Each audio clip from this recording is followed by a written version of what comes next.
नमस्ते दोस्तों, चलिए सुनते हैं अकबर बीरबल की कहानी खाने के बाद लेटना। दोपहर का समय था। राजा अकबर अपने दरबार में बैठे कुछ सोच रहे थे।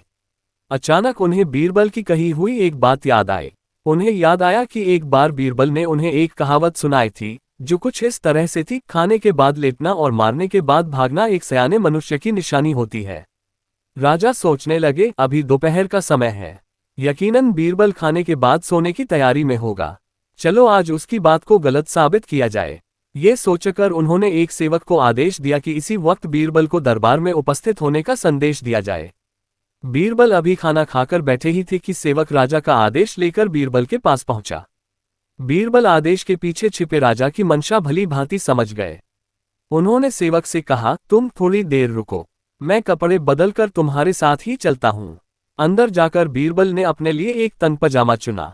पजामा तन था तो उसे पहनने के लिए उन्हें बिस्तर पर लेटना पड़ा। पजामे को पहनने का बहाना कर वे थोड़ी देर बिस्तर पर ही लेटे रहे और फिर सेवक के साथ दरबार की ओर चल दिए। दरबार में राजा बीरबल की ही राह देख रहे थे।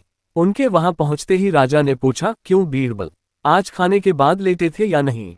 बीरबल ने जवाब दिया, जी महाराज, जरूर लेटा था। ये सुनकर राजा को बहुत गुस्सा आया।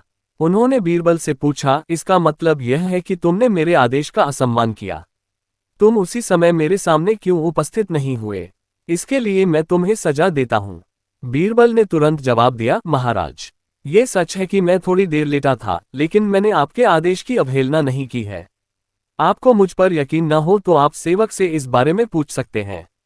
हाँ, ये अलग बात है कि मुझे इस तन पजामे को पहनने के लिए बिस्तर पर लेटना पड़ा था। बीरबल की इस बात को सुनकर अकबर हंसे बिना रह न सके और उन्होंने बीरबल को दरबार से जाने दिया। कहानी से सीख। इस कहानी से हमें ये सीखने को मिलता है कि परिस्थिति को भांपते हुए हमारे द्वारा उठाया गया एक कदम हमें अनेक मुसीबतों से बचा सकता है। धन्यवाद दोस्तों, चैनल को सब्सक्राइब करें, वीडियो को लाइक करें और अपनी राय कमेंट बॉक्स में जरूर लिखें।